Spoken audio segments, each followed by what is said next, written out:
Hello, pup parents, and welcome to today's episode of the Perfect Pup Podcast. My name is Devin. I'm very excited for today's episode for a couple of reasons. First, we have a brand new guest that we've never had on the show. We have Emily Fitzpatrick with us. Emily, thank you so much for coming on the podcast. Yeah, thanks for having me. I'm really excited. I am as well. And another reason I'm excited is because of the topic that we're covering. It's one that personally I don't think gets talked about enough. I know Emily, you kind of focus on it and or not focus, but talk a lot about it on your Instagram and different places. And we're going to be covering improving your dog's confidence and the role of confidence in our relationship with our dogs, in our dog's behavior, and just all things dog confidence.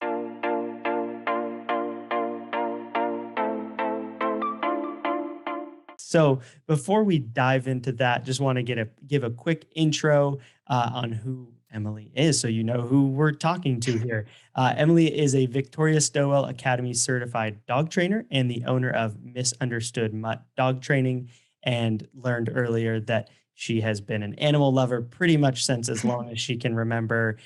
Always, hanging out with the neighbors' dogs or cats or any animal that she can find. So that's Emily in a nutshell. Anything you want to add about, maybe funny facts about you or anything in particular? I don't think so. I mean, the funniest thing that I've done as a child was I used to dress up as a cat and then meow at myself in the mirror. So it's always been a thing. I've always been there for the animals.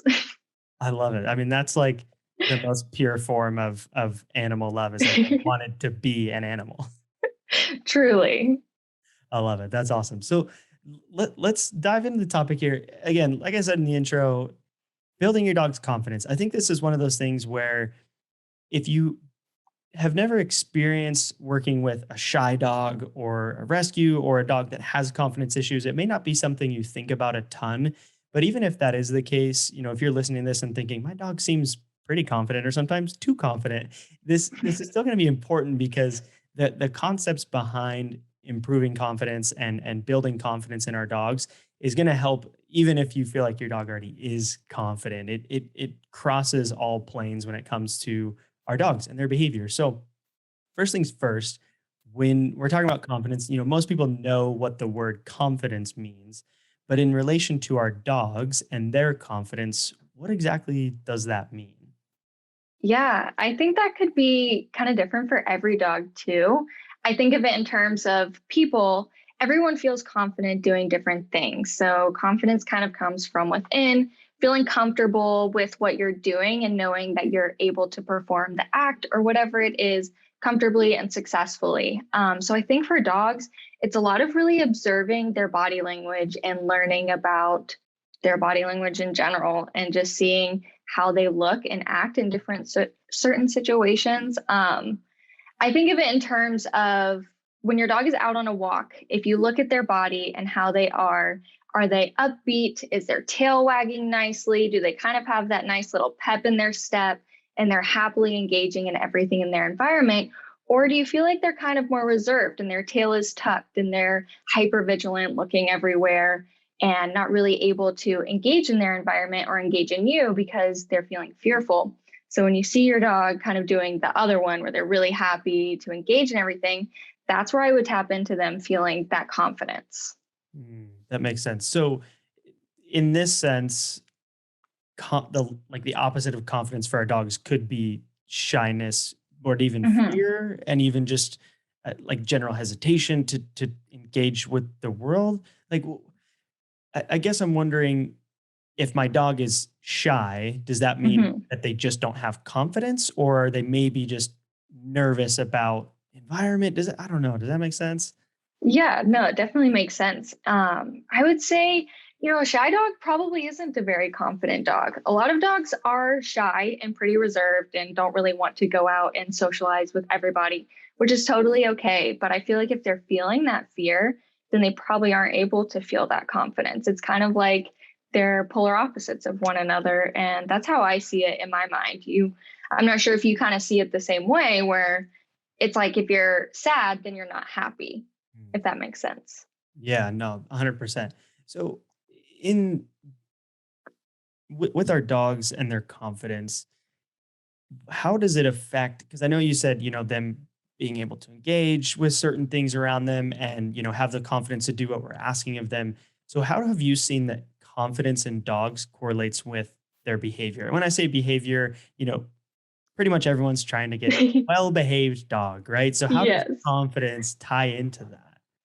Yeah, so I feel like confidence helps a dog just naturally be able to learn those good behaviors that a pet parent would want for them to, show throughout the day. The more confident a dog is, the easier they're going to be able to learn and adapt to their environment and really be able to perform these behaviors that people are asking of them. So I think of it in terms of if I'm teaching my dog a new skill, a shy dog is probably going to take a little bit longer to learn that because they may not be feeling super confident in themselves with performing the behavior. So if I'm teaching my dog to not jump whenever I'm coming into the house, a confident dog is probably going to learn that pretty quickly, pick up on the social cues, pick up on those rewards that we're giving them. Whereas a shy dog or a more reserved dog may not really understand that as quickly because their brain is having to process their scary emotions that they're feeling while they're also trying to learn this new skill and this new behavior. Kind of like if we're put into a situation where we're feeling really anxious, say we're going to go and learn a big math problem, but we're feeling really anxious about it, it's going to be a lot harder for us to absorb that information because we're also really nervous about messing up, nervous about our performance, nervous about not understanding the problem or the answer. And I kind of put that in terms of the dog's brain, where they probably have a bit of a hard time being able to pick up on all the cues and really what you're asking them for. That makes a lot of sense. So really, it's kind of about mindset, and I know like that Hmm. might be kind of a given, but if we're approaching things and we want our dogs to learn, it feels like you're saying, if they don't have confidence to begin with, they might not Hmm. even be really even understanding or being able to, even if they want to, they just might not be able to understand or even absorb kind of what we're asking of them. Am I understanding that correctly? Yeah, yeah, definitely. Okay, that's so important, and it again something that I don't think is talked about enough. So I was so happy to see on your Instagram that you talk about it, and I thought this was the perfect topic. So when we're Yes. talking about confidence, speaking of confidence, I got a confident dog coming out from a nap walking here. Um, wh- what can we do to improve our dog's confidence? Oh my gosh, I love this question. So I have a very shy and fearful dog. Whenever we got him, he was scared of everything, like literally would cower in the corner. And I was convinced that this dog was never going to be able to live a happy, healthy, normal life because he was just going to be terrified forever. And some ways that we went about improving his confidence was the first thing, I knew that he loved other dogs, and being around other dogs helped him to feel more comfortable. I think because he could see what they were doing and kind of mimic that and be like, okay, I understand what this dog is doing. So maybe if I just play a little copycat game, then I'll understand what to do a little bit better. So getting him around other confident dogs that were able to just, adapt to different environments really easily, enjoyed being around a lot of people, were really social. That helped him, first off. Adopting a second dog that he could be around daily helped him a ton to be able to accept new people, which some dogs are like that. Some dogs, like, you just get them a companion and they can handle the world, which I feel like that was it for him. He got this emotional support dog, which helped him to be able to handle the world better, but then giving him a lot of choice in his daily life. So letting him choose what toys he wants to play with, what treats he wants to use for our training sessions, what tricks he even wants to learn. I do a lot of capturing in our training sessions where he gets to kind of lead the whole entire thing. And I sit back and I just reward him for whatever it is that I like in that moment. So doing things like that really helped him to learn that just figuring things out and trying new things on his own are going to bring really great things into his life, like yummy treats, toys, play, and affection. So that helped him to really come out of that shell and get that confidence because he was getting all of that good kind of emotional boost and serotonin from all of these really good things. I really like that. A question on the giving them options. So you gave an example of letting them choose which toy they want to play with, or which Hmm. treat they want to use even for training. Are you literally just holding up 2 treats, and whatever one they go to, that's the one you're giving? Or like, what does that process look like? Yeah, so it can look different for everybody. One thing that I like to do is get a couple of bowls, like 3 or 4 bowls, put a different treat in each bowl, place them out, and then let your dog go and sniff and investigate. See which ones they go to first. Do that 3 or 4 times and see which one they tend to keep on going back towards, and then use that treat for your training sessions. Or you can even put 2 different treats in a hand. So you have one treat in your left hand, one treat in your right hand. You hold them out to your dog, whichever one they bump first, then you can use that one for your training session. For toys, I like to kind of just like scatter a couple of toys around the floor, whichever one they grab in that moment, that's the one we're going to play with. If they decide they don't want to play with that one anymore and they want to grab this one over here, then that's the one that we'll play with then, because they get to kind of lead the game and make it all about them because they don't get much choice in their daily life. Yeah, I love that. That's awesome. I had this kind of thought as you were saying that, of so many times as pup parents, I think at least myself, I'll say, man, I wish my dog could speak English. Like, I wish my Yes. dog could actually say words out loud to me. And sometimes I think I personally at least get hung up on that, of like, oh, it can be hard to communicate with our dogs, but there are Mhm. ways that we can do it. Our dogs can't verbally say, oh, I like salmon treats the best. But like you're saying, you put 4 different bowls out, see that they go to salmon more frequently. Okay, that, like, in that sense, they're communicating with us. I just think that's such a cool little Yeah. tidbit. But yeah. Although hopefully one day, right? Hopefully one day our dogs can actually speak English. I'm holding out that, like, if we can do all these things with, AI and going to space, whatever it is, like, someone should probably prioritize dogs speaking English somehow, right? Yeah.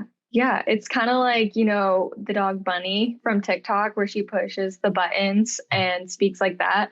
I've wanted to do that with my dogs, but I'm also like, do I want to know what they would say? I feel like they would just ask for food all day long, either food outside, and I'd be losing my mind. You're probably right. Yeah, there'd be a couple words and they were just over and over on those ones. Yes. So on the flip side, because those are great ideas on how we can build our dog's confidence, and now we know why it's Mhm. important and how it can affect their behavior.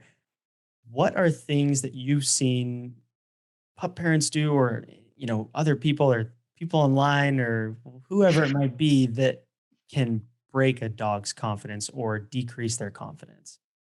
Yeah, I feel like this is going to be a bit controversial, but using aversive tools with training, I've definitely seen really breaks down a dog's confidence, which is funny because a lot of trainers do say that tools such as, e-collars and prong collars help to build that communication and that confidence. However, when you're inflicting pain and punishment on a dog, that really puts them into a crappy situation where they don't get the choice to avoid that pain. And I mean, if they do, they have to act in a certain way and they have to learn that that way is what avoids that uncomfortable kind of feeling and situation. So putting them into situations where they're set up to fail and then correcting them with some sort of punishment type method, that really breaks down that confidence because you're just teaching your dog, like, oh, you did that wrong. You did that wrong. Nope, I don't like that. I don't like that. That was bad. Instead of saying, oh my gosh, that was really great. I love that. That was so good. Let's do that again.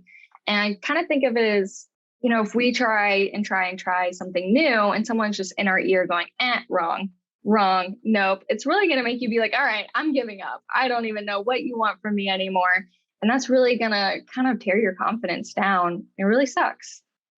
Yeah, I agree. I think that does suck. And you did say it could be controversial, and to some people it might be, but I do think when you just step back and look at it through that lens that you just did, of, hey, if you had a coach in a sport or something, and all they did was constantly say what you were doing wrong and why it was wrong, and, making you run laps because you did something wrong, but never once did they say, oh, that was right or that was good. Like, you wouldn't really want to be on that team anymore. You wouldn't Yeah. be interested in listening to that coach because it's all negative and it's all, you know, things you don't want to hear. And so I love looking through that lens. And at the end of the day too, we talk about this a decent amount on this podcast, that, especially at Pupford, and myself personally, like, and you as well, we do not use aversives and we don't support the use of them. And there are some people who get really up in arms about that. And I think at the end of the day, it's, kind of going back full circle on what this episode is about. It's about confidence. It's not a matter of, you're a bad person if you do those things. It's just, hey, you might be inhibiting your dog's ability to learn. And at the end of the day, we all want our dogs to learn and to grow and to become better dogs and become well behaved. And if we're doing things that can break that down, it's going to be problematic. So I'm all for a little bit of controversy, right? I think, because if there's no pushing back against the norms, then those aversives have been around for a long, long time, and it's just recently in the past couple decades that we're starting to learn more about it and say, huh, maybe that isn't the best way. Maybe that is hurting our dog. So I appreciate you being willing to say things that are potentially controversial for people. Absolutely. I think it needs to be said. And kind of along the lines of that, making sure that you're putting your dog into these situations when they're ready. So, one thing that I did with Goose when he was a puppy, I did it all wrong. I would scatter food all over strangers and have him go and like eat the food out of these people's hands and off of their laps.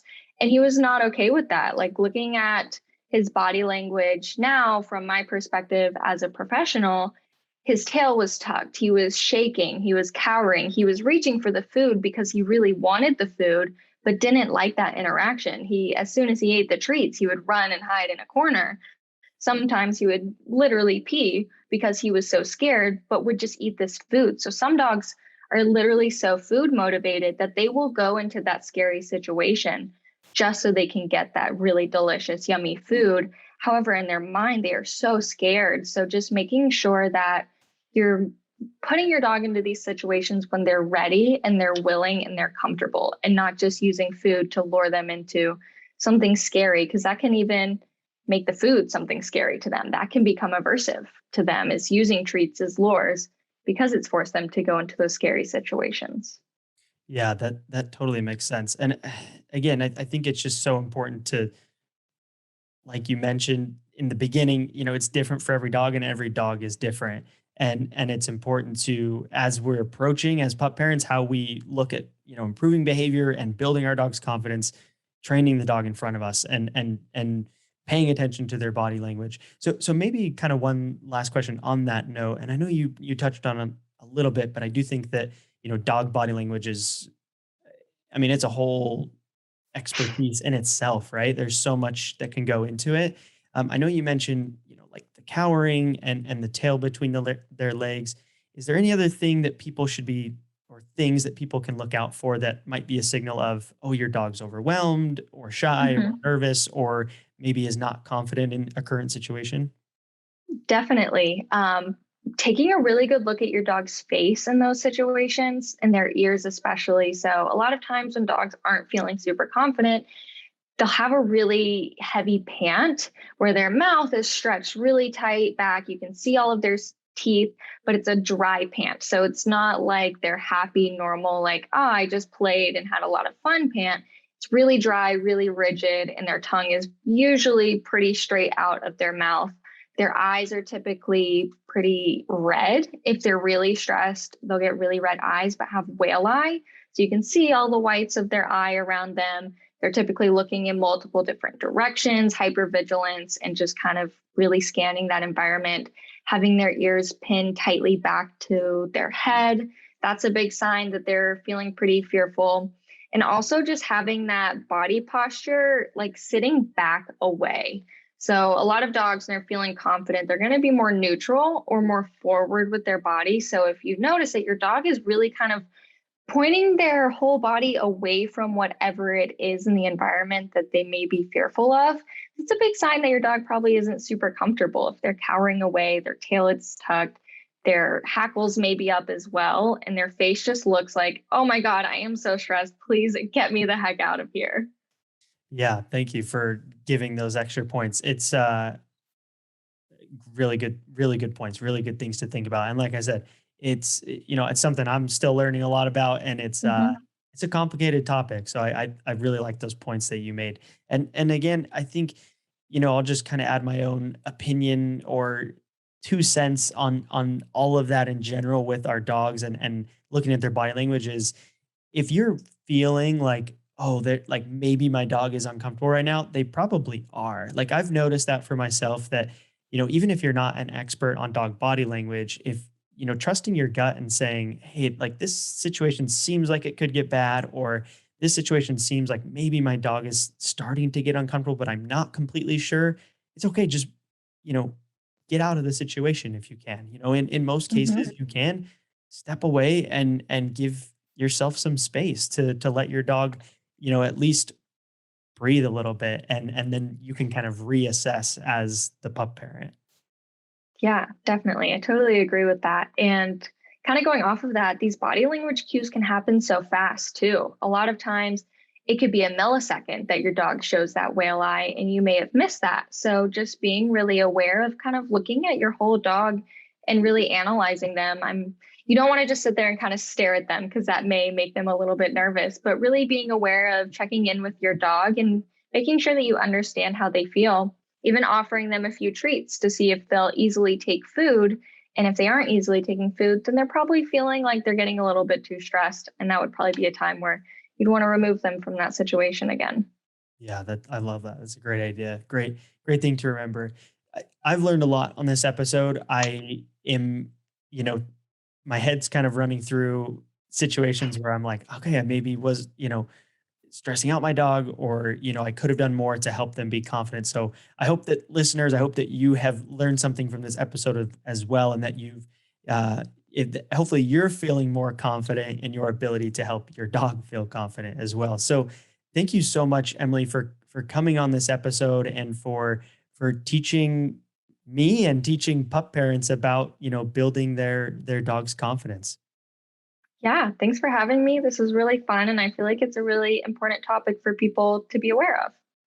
I agree. And on that note, in the episode show notes, we will put links where you can learn more from Emily via her Instagram, all those social media, all the website, all that good stuff. And beyond that, we're at the end of the episode. I do want to say, if you have not already left a review on Apple Podcast, listeners, please go and do that. It helps other people find this podcast. And I personally look at every single review out there, and I read them all. So beyond that, we will catch you on the next episode.